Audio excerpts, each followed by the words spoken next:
Hello everybody. Let me make sure that I don't have a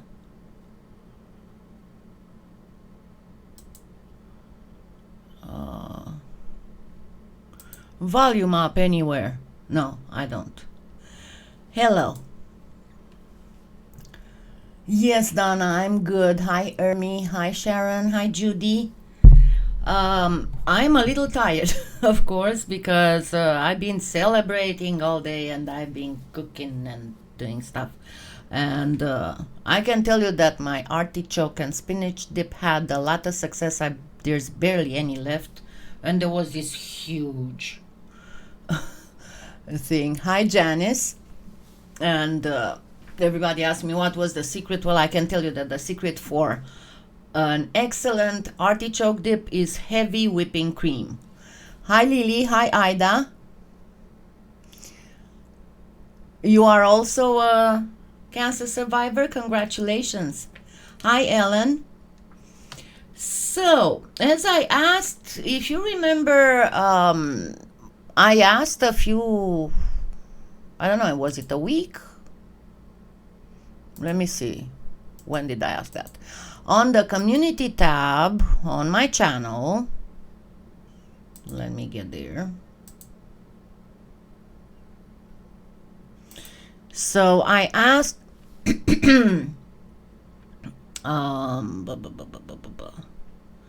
weeks ago. I said that on October 19th, I celebrate a big milestone, 10 years of breast cancer survivorship, and it being a Saturday. And of course, like every year since I started the channel, I will do some live celebration with you as well, not just have some friends over. So I had my friends over at 1:30, and they left about an hour ago, so I had enough time to go lay down a little bit to get my back on track. And I asked you, what do you want to do? An online tutorial on something, or just chat and listen to my pep talk and pearls of wisdom? So seriously, let me know. I will not have it as a poll. Just comment with your suggestion. And if it's about just talking, let me know what subjects you want to talk about. It can be pretty much anything except politics and such. I try to avoid that. I'll go through the comments and see what can be covered in 1 or 2 hours, and we'll go from there. And among the comments that I had, polymer clay tutorial, making something for cancer survivors and ones battling still, and those who we have lost. And I started that with the awareness ribbon, and I still have to do the survivor, the butterfly wings one, and the angel wings one, and we'll do that.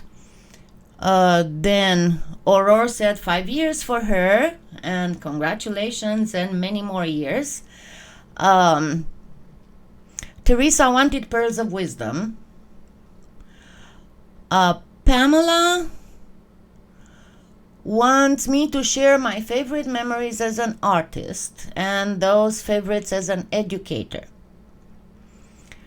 Bethany wants a breast cancer ribbon cane, and I do have that in plan, because with the cancer ribbon,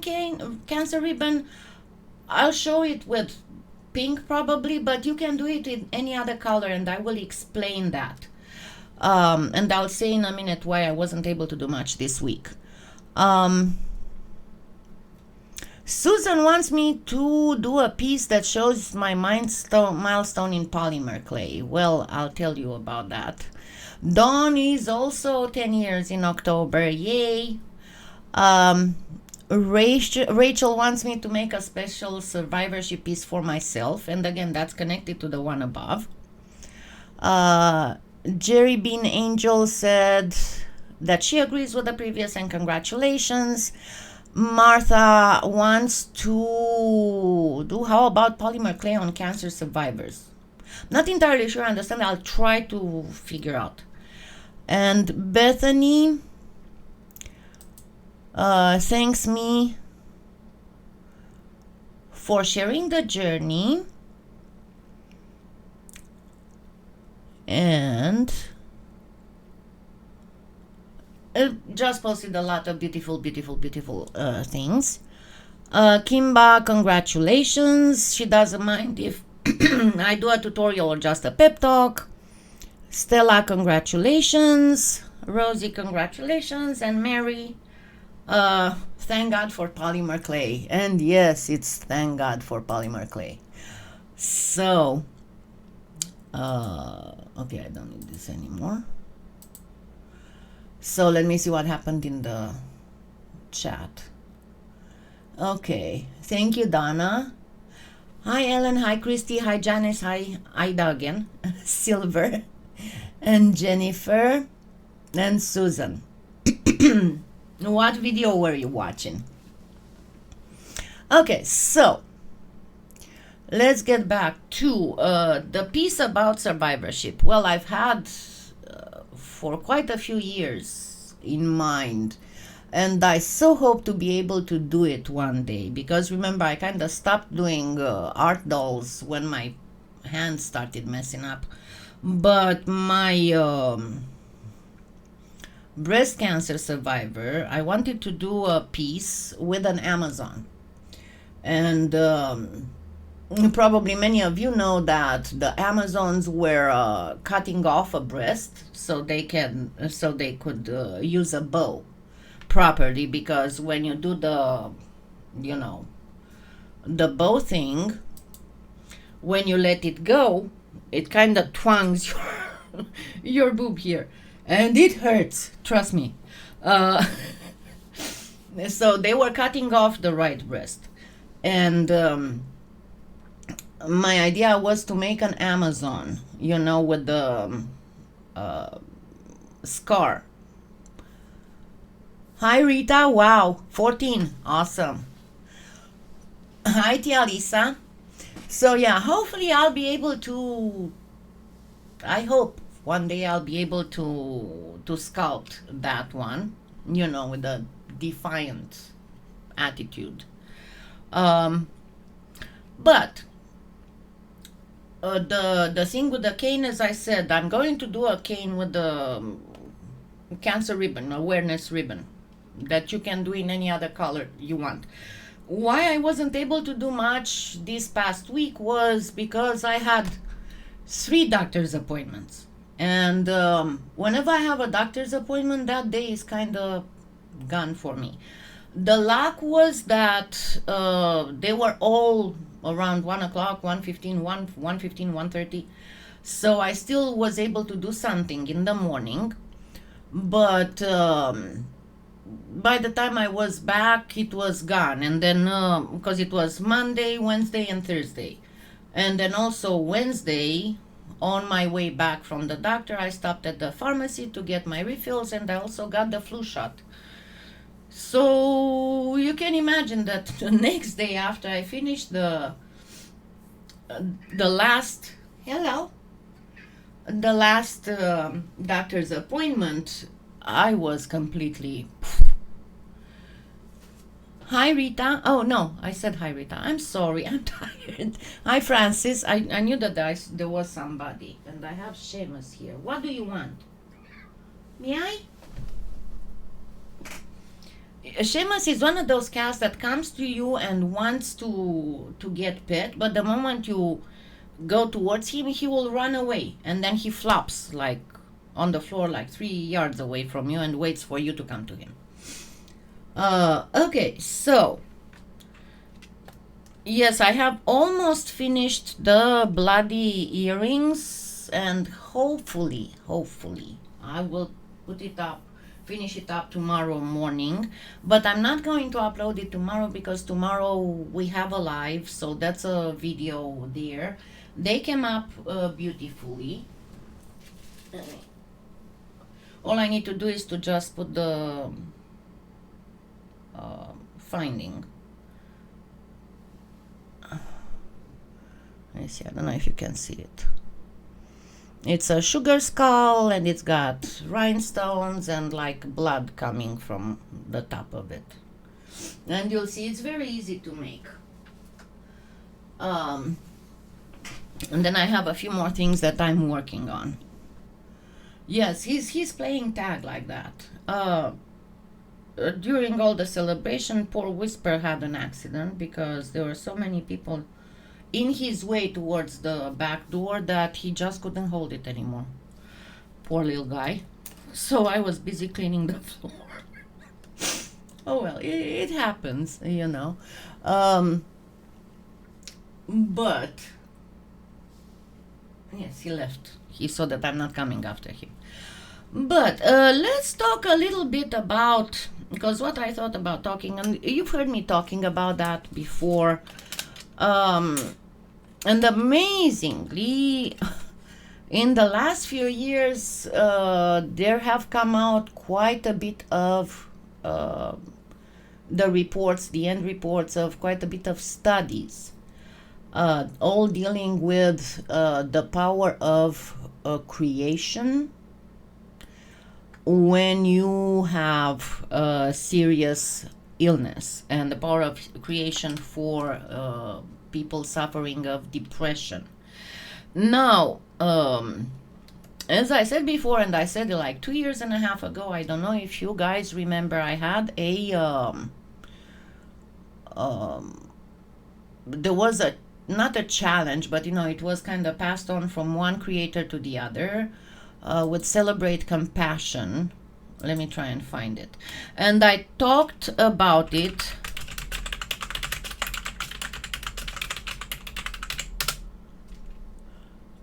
Okay.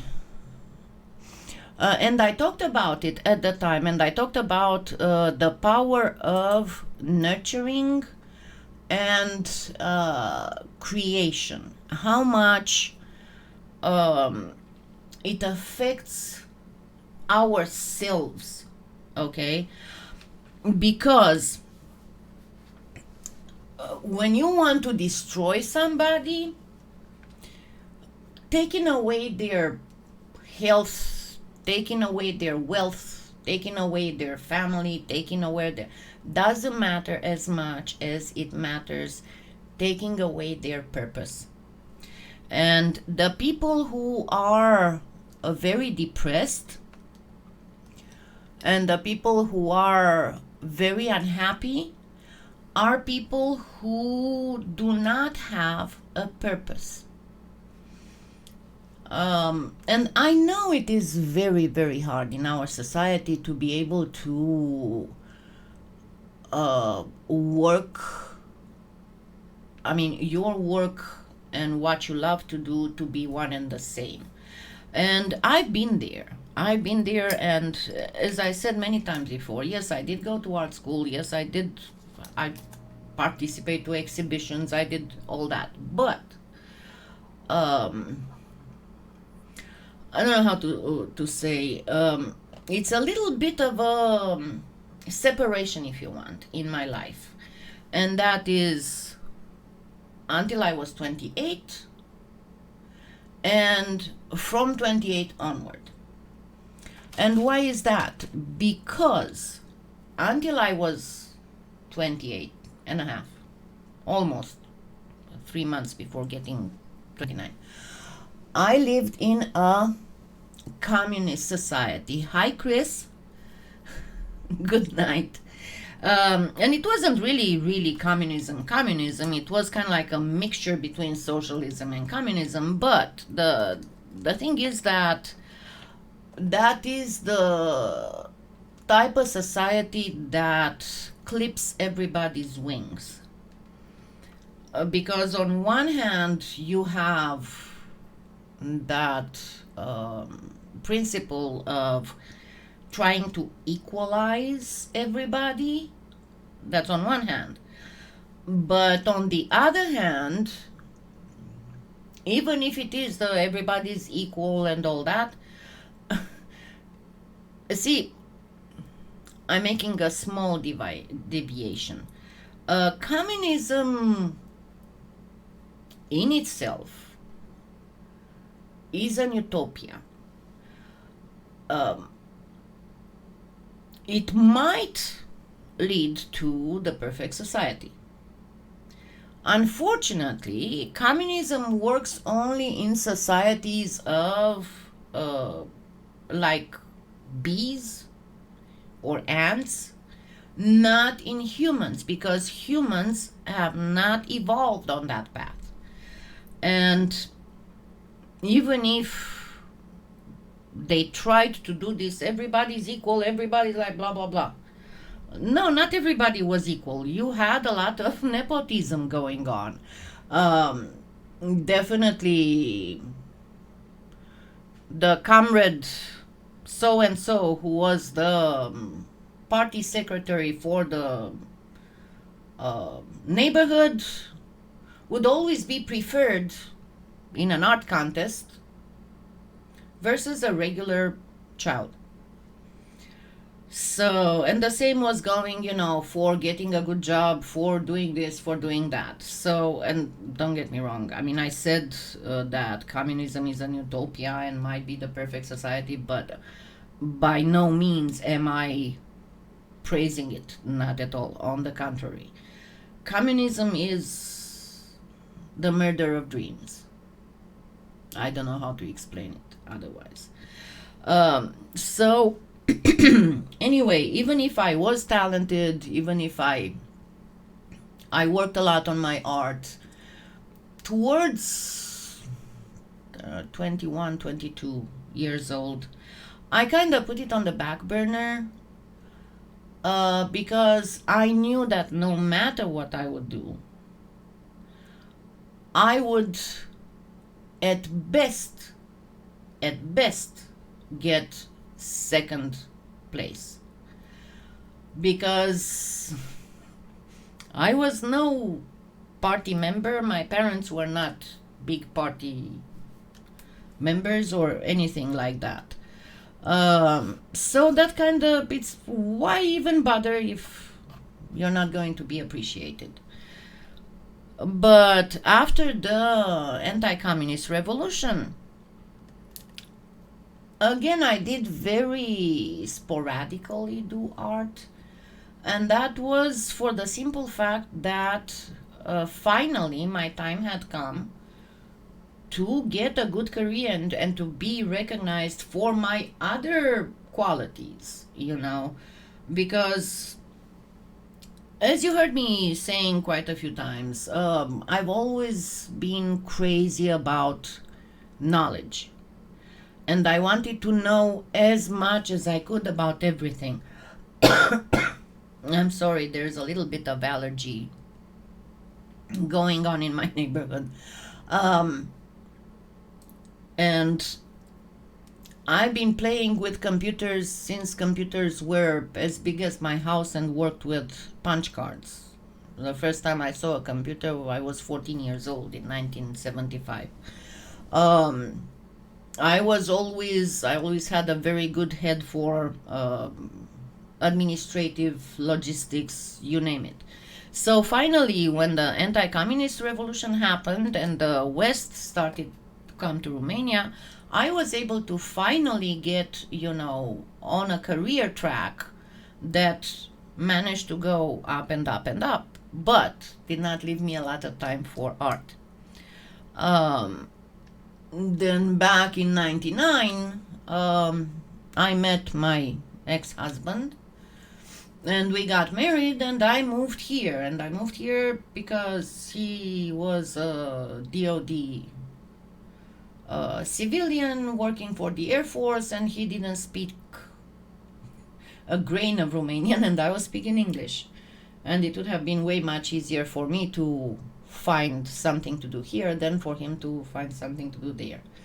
And of course, being in a new place, I had again to take it all from the beginning, start another career track.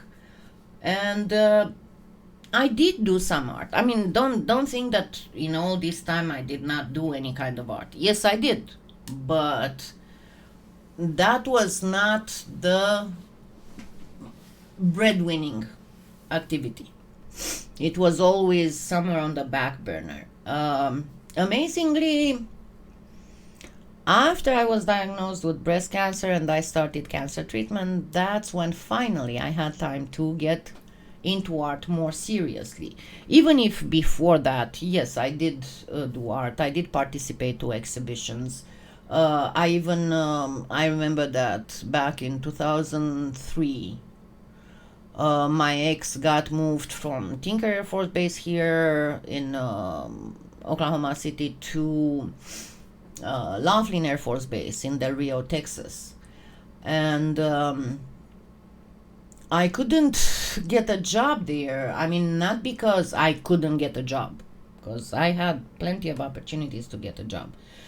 The thing is that being a town on the border, and also because Laughlin has a much smaller civilian workforce than Tinker. There was a lot of military spouse preference, because if you don't know, military spouses always have a preference when applying for a job at the base. And as I said, being a town on the border, the pay was not that terrific. And me getting a job, taking into consideration all the expenses for the job, because you need to buy lunch, you need to get there, you need to get gas and all that, would have made us lose money, because it was practically throwing us into the next tax bracket. So adding up the extra taxes that we had to pay and all the expenses involving going to a job, we would have lost money. So instead, what I did, I just got myself useful in the community. And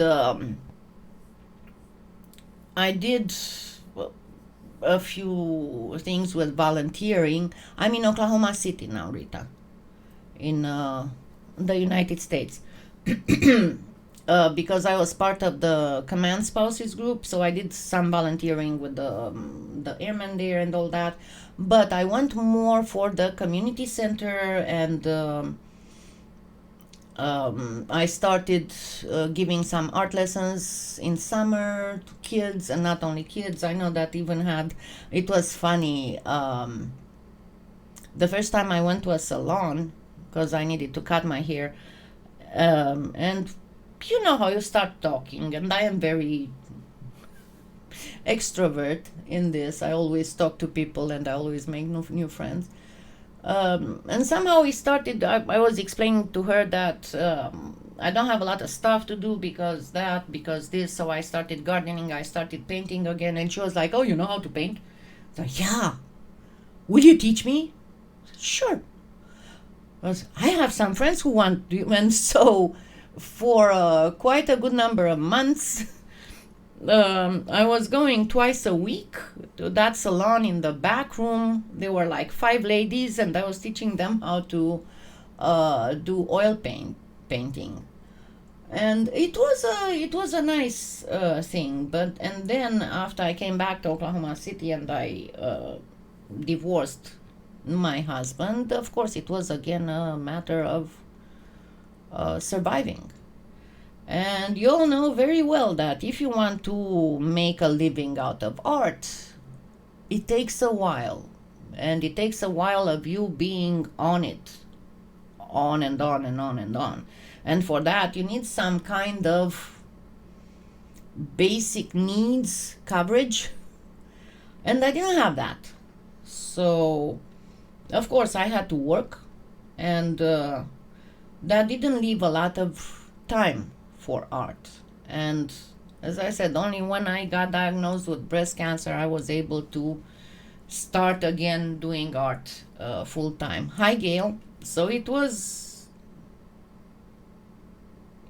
quite some time before I had enough time to do art.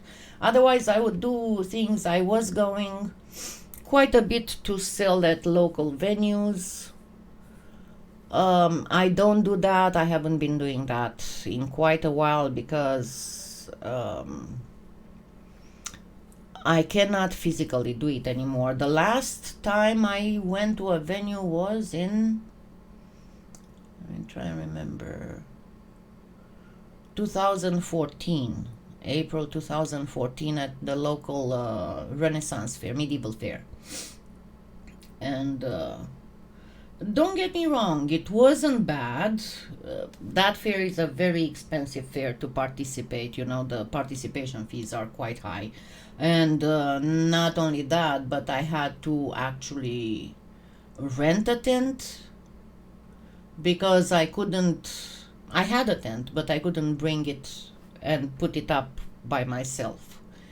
So in the end, I ended up with, I don't remember, like $700 or $800 after 3 days of work, but it took me like 2 weeks to recover. And I said, nope, I cannot do this anymore. It's too taxing for me. Um, and you know, it's true, I don't have a high. Yeah, it does. And I loved it. Hi, Charmaine, New Zealand, it's awesome. Um, but you know, as I said before, and some of you know, I'm on disability and it's not high. I mean, I was never. Thank you, Angela. I never hid any of this. I mean, my disability is $800 a month, and it covers my needs decently. And why is that? Because my house is paid off, my car is paid off. I don't have credit card, whatchamacallit, debt. And fortunately, I'm on Medicare and Medicaid, so health is not. Yeah, it's not worth it in the long run, Donna, because it practically ruins you. And I said, no, I'm gonna just do because my basic needs are covered with the disability, you know, because obviously, and it is so small because it took me a long time to accept that I am disabled and I need to apply for disability because I won't be able to get to work again. And when they calculate your disability, they go for the income in the last 5 years. And it took me 3.5 years from the onset of disability before I finally came to terms that, yeah, maybe I should apply for disability. And because of that, I only had like a year and a half of income instead of 5 years. So that's why it's so low. So now I have to wait until I get retirement age to be able to be more comfortable. If we won't lose our social security, because you never know what's happening. But anyway, so getting back to how creation and nurturing and all that helped. I'm going to be very honest with you. I know it's horrible. Remind me because I want to tell you something about that. It's also part of the story. Anyway, so I'm not going to lie to you, but in the first year of treatment, I really didn't create much. I just couldn't. I mean, I was so wiped out. I had 6 surgeries in 2.5 years and chemo. And I refused radiation. But during chemo, the thing that kept me sane, I'm not gonna lie to you, was World of Warcraft. Because I wasn't able to do anything else. It was a huge effort to clean, to cook, to. I was lucky that at the time I had an absolutely admirable boyfriend who was my rock, and he was with me all the time. He going to the doctors, taking care of me and everything. That was absolutely a blessing. He was an angel, and at least with that, it was wonderful. But talking about health costs, let me tell you what happened. So I still had, because I had worked for the for Tinker Air Force Base after I got back to Oklahoma City. And then I worked for the state emergency management department and all that. So at the time I was diagnosed, I still had Blue Cross Blue Shield. And it was the Cobra. And at the time I was diagnosed, I was actually working at because, and let me explain to you why. Because for a few years I made websites. And we are talking here about the time before you had all the website making now that you have, you just put one thing here, one thing there, and you make your website. It was before that time. So it was fairly decent, So I needed, as it was starting to get a little bit better, I needed a job that wasn't full-time. So I found a part-time job at a senior center, independent senior center, very close to my house. And I was working only 32 hours a week. And that allowed me to have enough time to do my online business.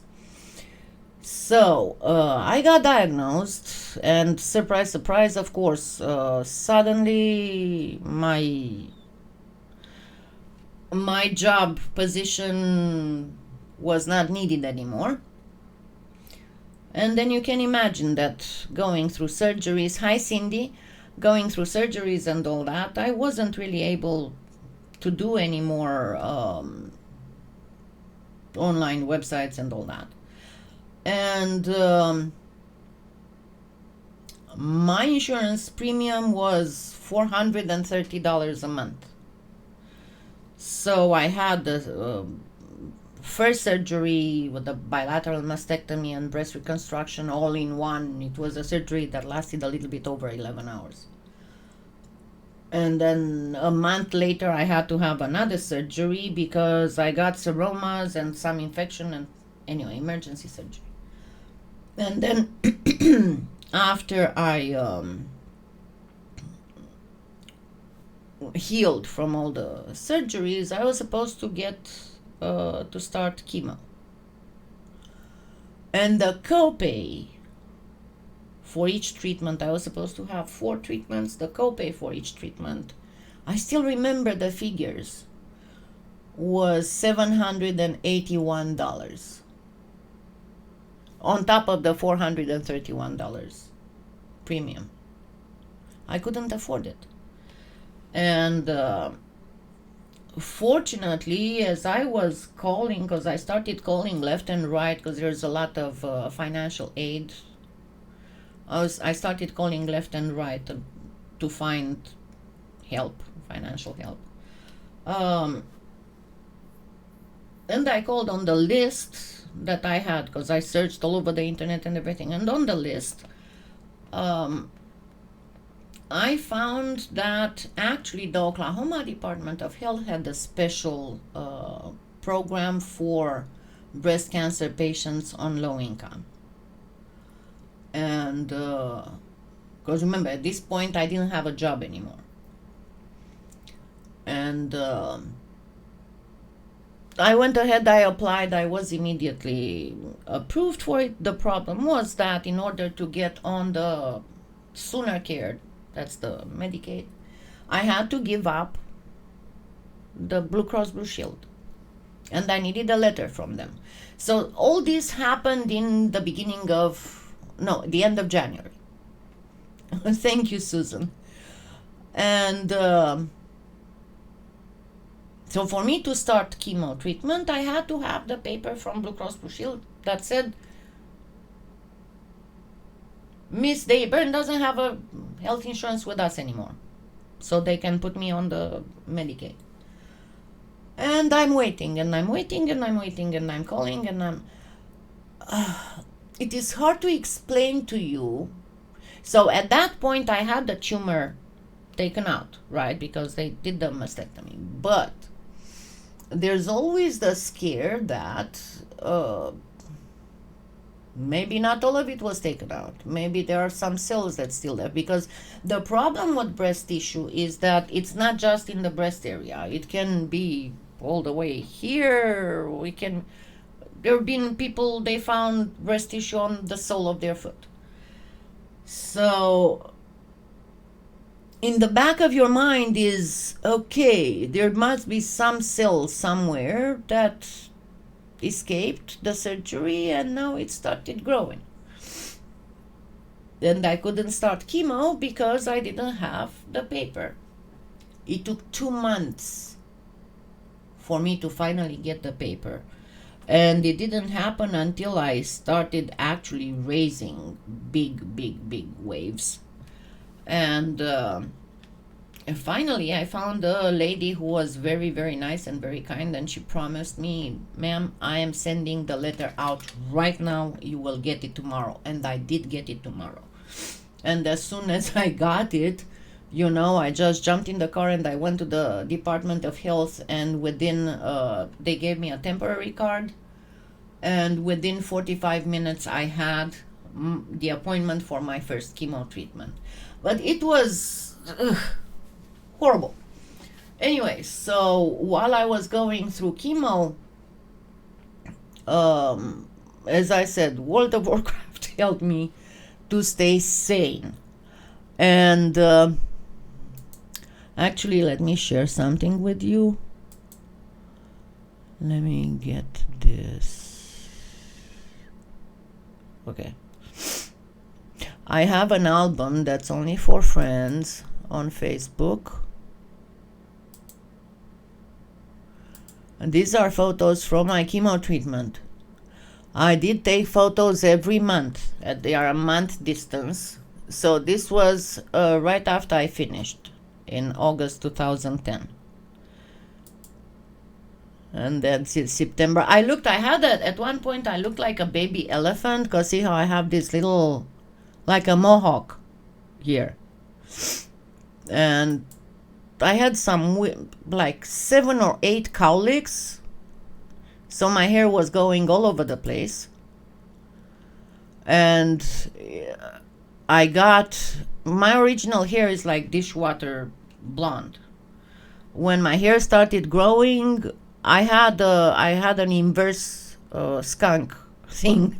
I mean, I had a stripe in the middle of the head that was dark, and then on the sides was gray.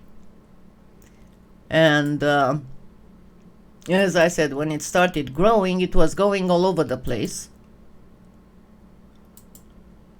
And it took a while before it started growing properly, but once it started growing, it started growing. And here was the first time that I colored it. And this is still the same month. This is a month later, and you can see all the cowlicks. It goes all over the place. I'm sorry, the quality of the photos is not very good, because I didn't have a very good camera at the time, web camera.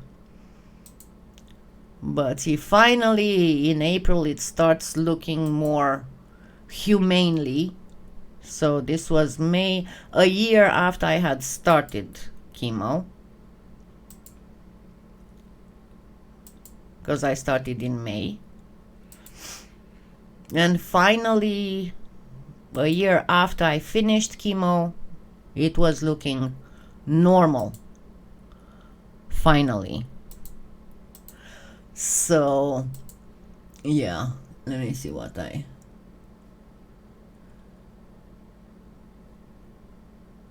Have a great evening too, Angela. Hi, Robbie.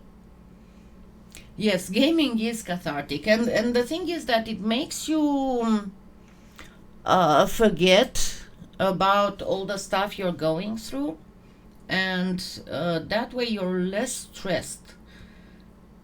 And I can only thank the ladies at the Department of Health and the nurse coordinator that I had during the treatment, because they were wonderful. From the beginning, they told me, we want you to be able to only focus on what you're going through. Leave the rest to us. And they were wonderful. Yeah, my hair came back. See, I had curly hair before, but it was kind of like large curls. And then when I got hyperthyroid, it went stick straight. And then after chemo, it came back in ringlets, tight ringlets. Then it went back to larger waves, then it went back into tight ringlets, and now it's kind of like I do have to straighten it up a little bit after I wash my hair, because otherwise it goes whoop. But I have ringlets only on the back, the rest is more wavy. But yes, chemo usually curls your hair and makes it gray. So yeah, so I started practically doing more art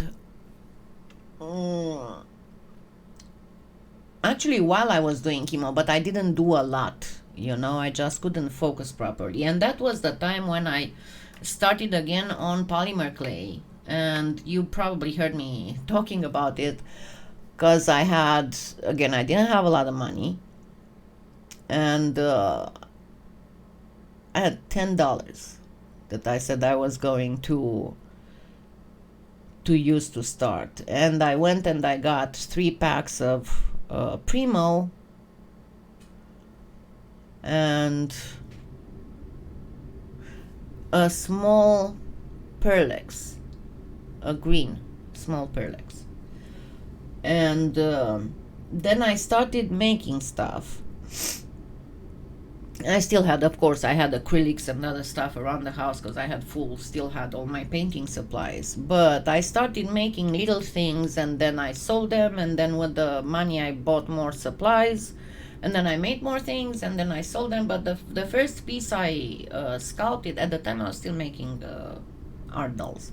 The first piece I sculpted was actually made with cernit flesh, and I sculpted it with a needle, a toothpick, and my cuticle cutter, because it was a mermaid, so I used the cuticle cutter to make the scales.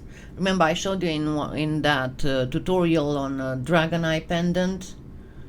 I showed you 3 different ways of making scales, and that is the deal. If you create or if you nurture, it helps you, how can I say, reprioritize your whole life, because things that otherwise are very stressful, because you don't focus on them and you're focused on to making something, they become less stressful, so you have more peace of mind. And to be honest, after I started and I finished with all the surgeries and everything, I started gardening again, and I had a beautiful cottage garden in my backyard. Actually, let me show you some photos. But after a while, of course, until about 3-4 years ago, I realized that it won't be long before I won't be able to do gardening anymore. So I moved most of the stuff from the backyard to the front yard, all the perennials and stuff, and I installed soaking hoses. So that way I still have a nice garden, but not much. Hello, whispers here. No, let me get to a larger. Okay, so this is the beginning of summer.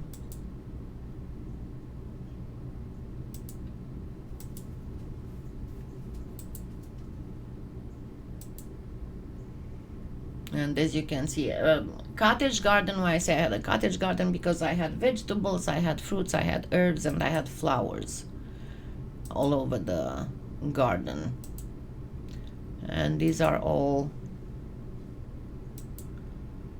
from that time. Let me get more towards the end of summer, when the garden was more.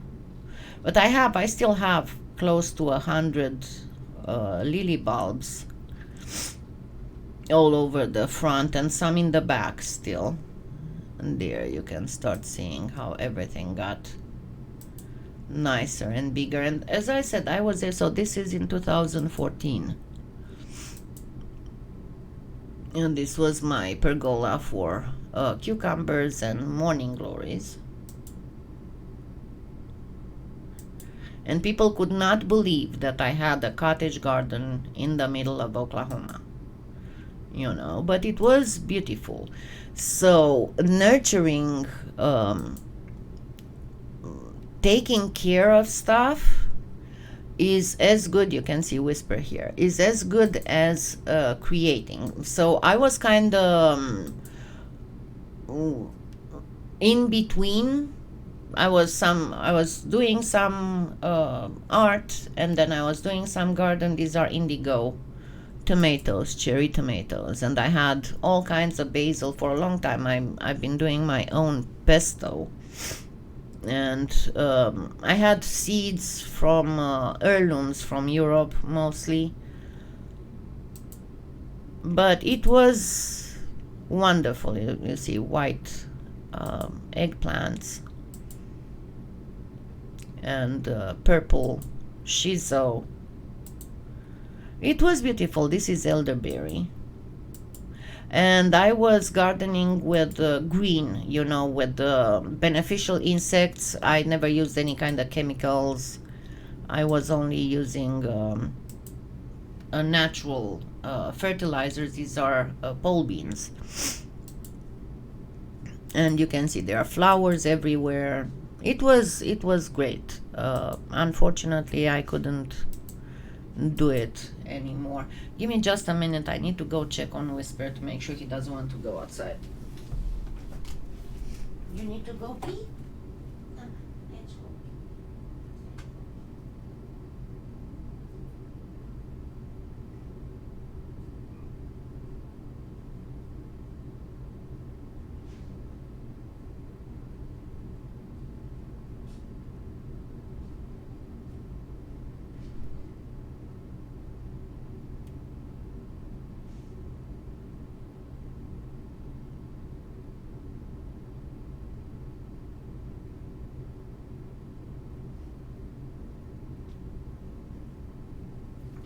Yeah, and I want to show you this. One of my friends brought me a container with all kinds of herbs.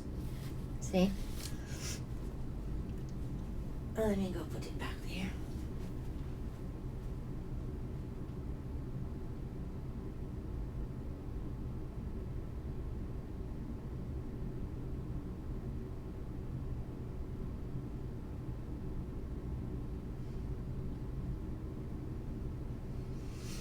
And I'm going to have to go get Whisper in a minute when he starts yelling.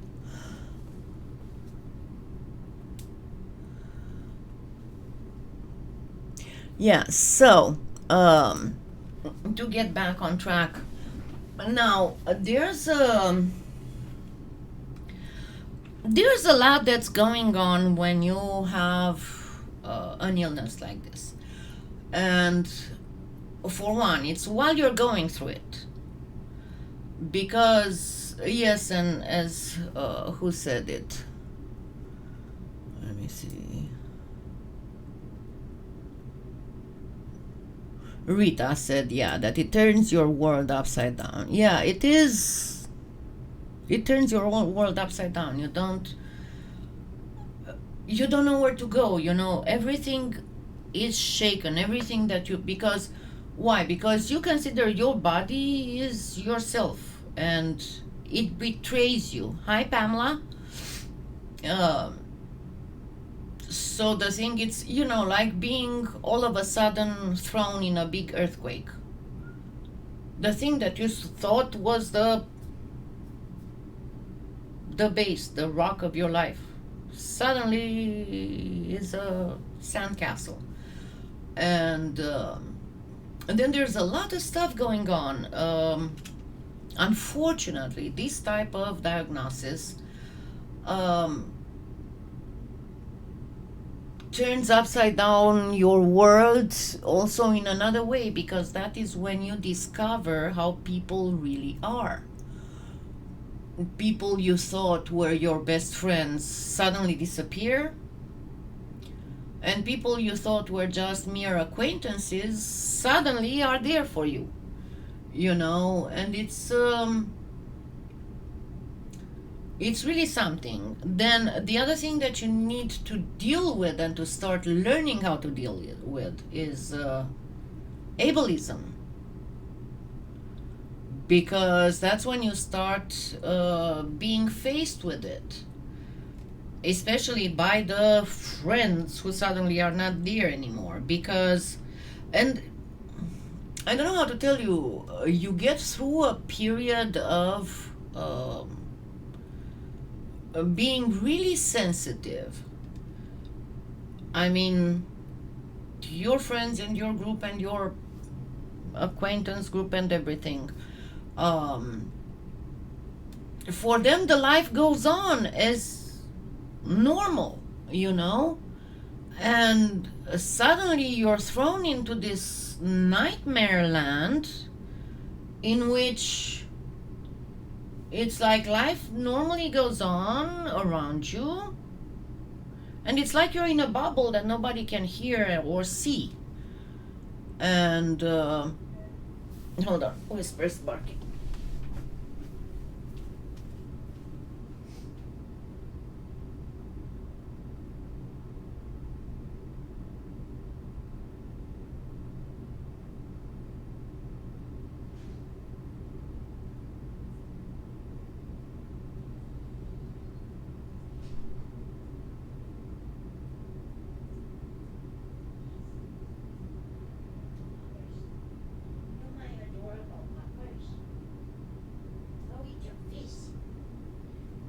Your face. Okay. So the whole thing is that you see people rejoicing for the holidays, rejoicing for that, and in your mind is like, okay, this might be the last holiday I ever see, and you realize how shallow people are, because, and I'm telling you, and I'm not the only one saying this. I mean, don't think that I think that, oh my god, I'm a poor woe betide me and only to me it's fun. No. But you'd have a lot of these friends who are like, if you need anything, just call me. Yeah, and if you call, they're like, oh no, I'm sorry, I'm busy. But the truth is that it's a little bit of a conundrum there, because on one hand, you are very sensitive, and it's like you are in a, I'm sorry, I'm not trying to be irreverent or anything or insulting, but it's like you're on a 100 times stronger PMS. It's like anything anybody tells you, it's going to affect you, and especially because most people don't know how to deal with it and don't realize that they hurt you. Because, you probably have heard a lot of times about what not to tell to someone who has cancer. I know, it does, Carol. One of the things that you'll always hear is, oh, my cousin, my aunt's best friend, I don't know who, had cancer and they died within 2 months. And you're like, why the heck are you telling me that? But see, people don't tell you that to try to hurt you or demoralize you or anything. They are actually trying to find some kind of point of reference because they don't know how to deal with it. And they think that that's some commonality when in fact it's horrible. The other thing is that, oh, you look so good. I don't believe you have cancer. They're like, how am I supposed to look? You know? Then the other thing that is absolutely horrible is people who give you advice on what to do and what treatments to do and what, I mean, believe me, I'm not saying 100%, but probably 95% of the people who get nowadays and age diagnosed with cancer or something similar. Yes, it's horrible, Lena. I'm so sorry. But you'd have people who tell you, oh, you need to try this because this will help you, or don't eat meat anymore, or most of people who get diagnosed with cancer or something similar, in this day and age, they go online, they can find a lot of references, they can find a lot of studies and trials done by accredited bodies. They have a team of doctors. They don't really, you don't go to those people's house to start telling them what they should eat and how they should sleep and what they should do, that I find that is actually very rude. And it happened to me. The other thing that you need to deal with is they call it the new normal. I don't call it the new normal. I call it the new you, because what you have to adapt to is anything but normal. And it's like you have to adapt on a daily basis. Because the other thing that happens is you have friends, you have family, you go through surgery, you go through chemo, you go through radiation. If you do radiation, you go through all that. And then they're like, okay, you're rid of cancer, stop whining. Doesn't work that way. Number one, because you don't know if you're rid of cancer. The only thing, that's why cancer does not have a cure at this point. The only thing that you'll get on your medical file, thank you, Deborah. The only thing that you'll get on your medical file will be NED. This is why breast cancer survivors always say that they love dancing with Ned. Because NED is no evidence of disease. And we all want to dance with Ned as much as possible, as long as possible. But people don't understand that, unfortunately, a lot of times the hard part comes after you finish treatment. And that is for several reasons. One of them is that while you're doing treatment, it's like a safety net, that I'm taking this pill, so if there is any cancer cell somewhere, this pill is going to take care of it. But once you stop all treatments, you got no more safety net there. The other thing is that a lot of times the side effects from the treatment itself, unfortunately, not only they don't go away, but as time goes by, they get worse.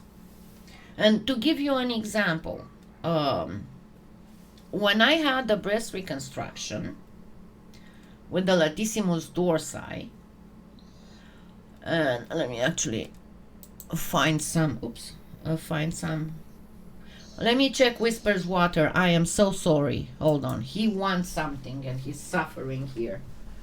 Come on. What do you want? Come on, move.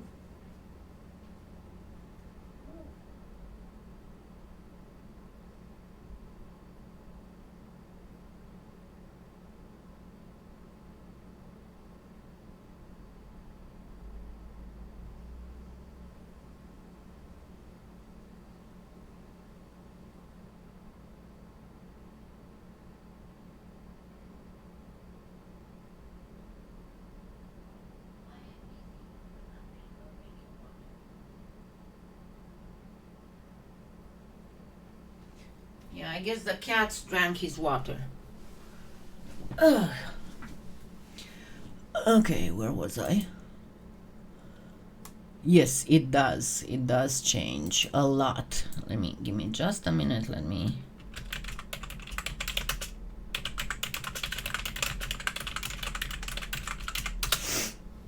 Okay.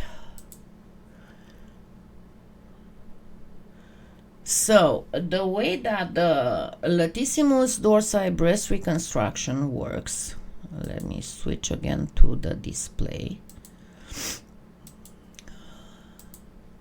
What they do, they take the latissimus dorsi muscle, which is this muscle that starts kind of like from under your armpit and goes to your spine, and then it's all along your spine, and it's like a big triangle.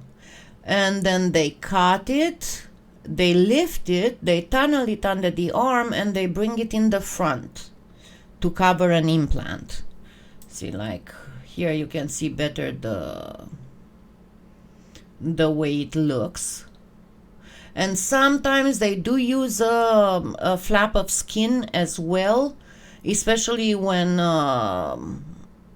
the patient had radiation and the radiation did burn the skin. The skin cannot expand anymore to accommodate an implant, so they will take a flap of skin as well to put it in the front. Now, the thing is that, and you can see it leaves all kinds of scars, all kinds of, and it is never really, they can do a great job if you have a good surgeon, and you can search for these images by yourself. But the thing is, I'm so sorry, Joe. The thing is that when I had this surgery, I was assured that it is the less bothering than other procedures for breast reconstruction, and that only if I would want to play professional tennis, or if I would want to do swimming professionally, I would have problems. Well, imagine that, for starters, my plastic surgeon did not take into consideration the fact that I was athletic, that I used to do a lot of gymnastics and a lot of swimming when I was young, and my latissimus dorsi was very developed. And as a result, number one, I started bleeding during the surgery. This is why it took so long. And number two, he didn't take into consideration the fact that my latissimus dorsi being so well developed, because I had bilateral, being so well developed, it had started being very important into holding my torso upright. And unfortunately, only after the surgery, they figured out that the remaining muscles on my back cannot compensate. So whenever you hear me that I okay, my back is hurting and I need to go lay down, it's not the spine. It's the muscles on my back that cannot hold me upright. It's an extra effort, and they start spasming and burning. And then as time went by, because I also had to go on it's called an aromatase inhibitor. Patients who had estrogen positive breast cancer tumors, that meant the cancer was feeding on estrogen, and they get either something that's called tamoxifen, or if they are postmenopausal, they get an aromatase inhibitor. And what an aromatase inhibitor does, the aromatase is an enzyme that helps fixing the estrogen in the body. And the aromatase inhibitor inhibits the aromatase, so there's nothing to hold on the estrogen, and you eliminate the estrogen. Unfortunately, it also acts like a fast-forward menopause. So it affects your joints, it affects all kinds of other things. Now, because I had to take an aromatase inhibitor, and because I had the latissimus dorsi breast reconstruction, later, and it was only after a few days, after a few years, Bethany, that some material started coming out. It might affect the spine. That's why I have spinal cervical spondylitis and stenosis. And now with the shoulder thing, the orthopedist, Monday, he said it is very possible that you started getting a shoulder impingement a while ago because you do not have the latissimus dorsi muscle to hold your shoulders properly. So, see, there are side effects of the treatment that if you get them, they'll never get better. They'll never go away. They just get worse. I actually have a very good friend of mine, one of my best friends, who was diagnosed with breast cancer 4 years ago. Thank you, Pam. And she actually only had the surgery, refused to do anything else, and went on a juicing and vegan and all kinds of stuff. And she's still free, no evidence of disease. But why she did that? Because of all her friends and her acquaintances who had cancer. I am the only one who survived the treatment. So, no, not really, Lila. I probably will still be able to talk for at least 15 more minutes. And if I have to go take a pill or put some lidocaine on my shoulder, I'll just do it. Not really, no. I seriously, but now I'm trying to lose again weight, because I had that's another issue with the weight and with how much the doctors have let me down. But I really want to, and I already contacted a corset maker on Etsy to do a corset for me that might help, because I have some corsets around the house, but they are not, that super, but I want some with good steel, that would help me hold up better and not suffer so much. But I need to have a corset made on custom order, because when you have implants and stuff, you're not allowed to have that kind of corset that flattens your boobs. You cannot have push-ups. You cannot have, and to give you an example of what stupid shit, pardon my French, people tell to cancer patients. So I was at the local place to get a CT scan. It's still hurting, Donna. I'm gonna have a bone scan first and then probably an MRI so they can figure out what's going on there. Anyway, so I was in a local facility to have a CT scan. And keep in mind, this was a CT scanner technician, okay?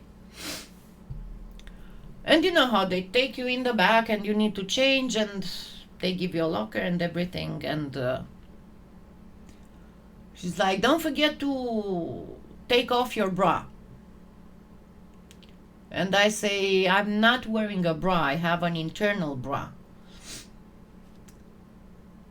So I don't have to wear a bra. And she's all chipperish. She looks at me. Oh, you're so lucky. Say what? You know?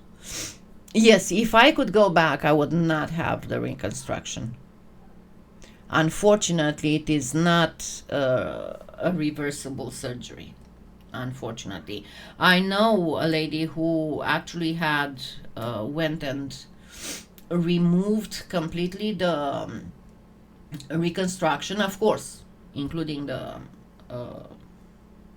muscle that was used for the reconstruction, because she had permanent pain and permanent contraction. She couldn't live like that. But yeah, I hope so too, Donna, because I'm kind of tired of it. It's always something. It's always something. And it's like, ugh. But anyway, with the weight, yeah, I did put on weight 60 pounds during cancer treatment, because as I said, I had 6 surgeries in 2.5 years, and after each surgery was like, oh, you're not supposed to do physical effort, you're not supposed to do this, and you need to eat well, and you need to do the same for chemo. And after everything was said and done, I know, and that's what I try to say. But with this lady, I mean, come on, you're very lucky. So after a while, I went ahead and I got on Atkins. It took me a year, and I shed off all the weight. And that's how I was when I started this channel. If you look back in the videos from the beginning, when you could see me, you'll see that I was a little sylph. Now, the thing is that before I got diagnosed with breast cancer, for several years before, I had hyperthyroid. And about 2 months before I was diagnosed with breast cancer, I had radioactive iodine. Because I don't really need, I mean, it wouldn't do any good, Bethany. I mean, it's not like it's something that's going to help in any way. So what was I saying? Made me lose my train of thought. I'm getting tired. Somebody remind me what I was saying.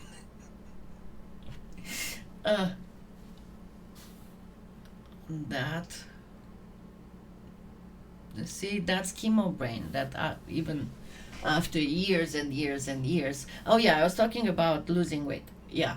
So after I got that radioactive iodine to kill my thyroid, because it was killing me, you know, I already had been in 2 thyroid storms with like heart rate of 203, and so I had the radioactive iodine, and then 2 months later I was diagnosed with breast cancer, unrelated. I mean, the only thing that was related actually is because of the hyperthyroid. I had very low levels of vitamin D, and it was actually established that low levels of vitamin D correlate directly with high risk of breast cancer. So anyway, so it took years. My thyroid did not die. It was so high and so hyper that it slowly, you know, got lower. I'll tell you why I need to lose the weight. Slowly it got normal. Then about the year when I started the channel, so 2016, 2017. Towards fall, I started feeling hypothyroid symptoms, and all of a sudden I started gaining weight no matter what I was doing. Yeah, I take 5,000 units of vitamin D3 daily, Donna. Apparently, I have something that makes me not make vitamin D. If you keep it around between 60 and 66 level, then that's a good prevention. But anyway, so it took until, and I kept going to see the doctors, and because fatigue, cold, weight gain, and all that. And I kept telling the doctors I have hypothyroid symptoms, and they kept doing the same blood. Oh no, your thyroid looks fine. And finally, this year, back in January, my breast cancer surgeon was like, okay, why don't we do also this, this, and this? And sure enough, I was hypothyroid. So they finally sent me to an endocrinologist. I started getting, hi Tina, I started getting thyroid. Unfortunately, I don't have T3, so I need Armor, not Synthroid. And Armor is not covered by the insurance. Anyway, but they found a way to cover most of my medication. But it took several months for them to figure out my dosage, right? So finally I can start, and I started again on Atkins. Why I need to lose weight. Hi Rachel, hi Emily. Why I need to lose weight is that once you're in menopause, it's your adrenal glands and your fat tissue that produce and store estrogen. So you see, I kind of want to avoid being fat. And the other thing is that if I'm overweight, my chronic pain issues and motility issues are enhanced. So it's much harder for me to move. And also, the first time I put on weight so fast during cancer treatment, I got a torn meniscus in my left leg. And it's right in the middle where it's very difficult to operate, and it cannot be healed. They can only, chop off the little flap. Yeah, but be very careful what kind of D you're taking, because initially they gave me the regular D at 100,000 units a week, and it didn't work. For me, only the D3 works. So I'm taking 5,000 a day. And that works. It keeps me at around 55, 60. But if I don't take it, I plummet to 15. So it's horrible. So anyway, that's why I'm fighting so hard to lose weight, because it increases my pain. It makes it much harder for me to move and do things. And then it's the fear of the estrogen, because you never know when because cancer cells can lay dormant for years and years and years and years. Bye, Tia Lisa. Yeah, I cannot take metformin. I cannot do that. So the cancer cells can be there for years and years and years and years, and all of a sudden they just wake up and boom, you have metastases. And what I've been seeing lately is that estrogen positive breast cancer survivors have a higher chance of late recurrence. So yeah, the thing is that you're always like waiting for the other shoe to drop. But don't think that I'm complaining. The thing that I'm trying to stress here is that willy-nilly you're gonna have to make some changes in your life, because you need to adapt to that new you. Again, not new normal, because that's not normal. Also, I don't want you to believe that I am this unhappy, bitter person. No, I mean, it's survival. Like, everybody's getting old. I just happen to get old before my time. But it doesn't mean that when you're older, life is not beautiful. Life is great. Because believe me, if I didn't love life, if I didn't enjoy life, I wouldn't be here, you know, if I weren't happy. And there are things, see, there's two things. Once you have cancer, invasive cancer, you do look at the world differently. And there are some things that are minor things, but you find joy and happiness in them more than you found during exceptional events in your life in the past.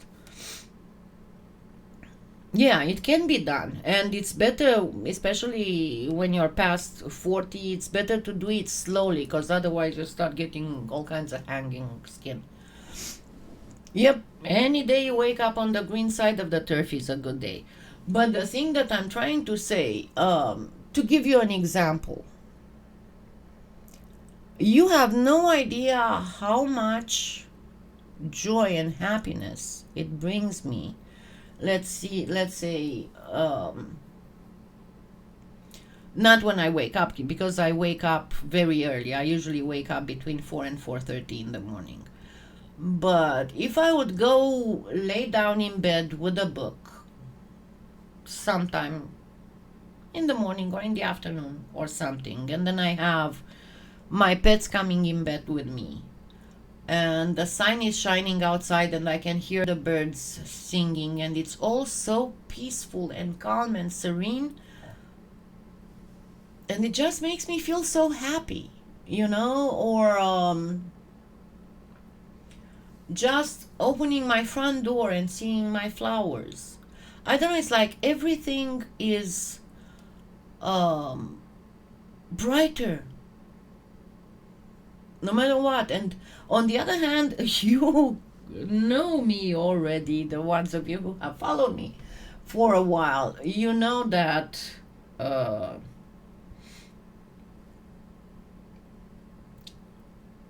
I am a challenger. So if somebody would tell me don't do that, I'll go watch me.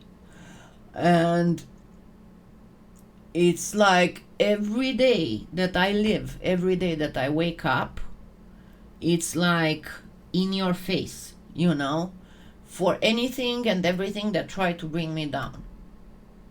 I don't know if you can, if I'm able to express it properly. It's like every day for me is a victory. This is how I see life. Every day is a victory. Every day. But my only problem is that the days go by so fast. That's not fair. It's like, okay, I did this. It's evening. How did that happen? So, and is it, all the other stuff, because I've been hearing, from the beginning, you're so brave. No, I'm not. It's just, thank you, Emily. It's just a survival mode.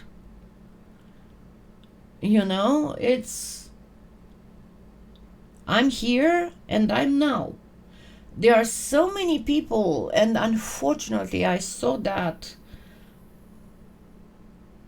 I'm not stage 4, and I hope I'll never be. But I have met quite a few ladies and made friends online with quite a few ladies. As I said before, I'm a member of the biggest online forum of breast cancer patients and survivors. I think we are nearing 500,000 now. And it is amazing to see difference of attitude. To give you an example, two ladies, both of them with stage 4 cancer. Yes, exactly, Susan, exactly. So these two ladies, both 10 years survivors of stage 4 cancer, so terminal. One of them, of course, going from treatment to treatment, because when you're stage 4, you go on one treatment until it stops working, then they switch you to another treatment and until that stops working, and so on and so forth. But this lady, she was living her life. The other lady, her whole attitude, I don't know how to translate it otherwise than she had been actively dying for the last 10 years. It was like the moment she was told that she has stage 4, her time was spent waiting to die. So it is in you. It is in you. As Susan said, it's a decision. And yeah, it can be hard. It's horrible, and nobody. What's going on with my hands? I don't know what's going on. I mean, yeah, I have degenerative, rapidly advancing degenerative osteoarthritis, which is kind of a oxymoron, and it affects the nerves on my hands. But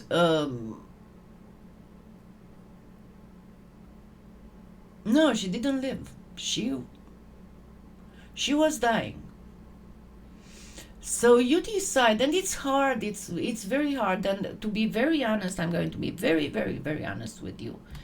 Do not,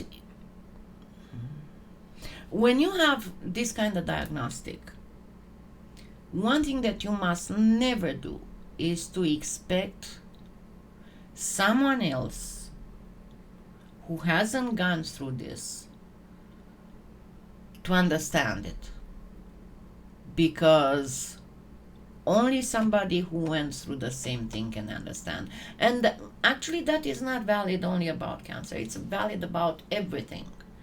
Someone who never had their heart broken cannot understand what a heartbreak is.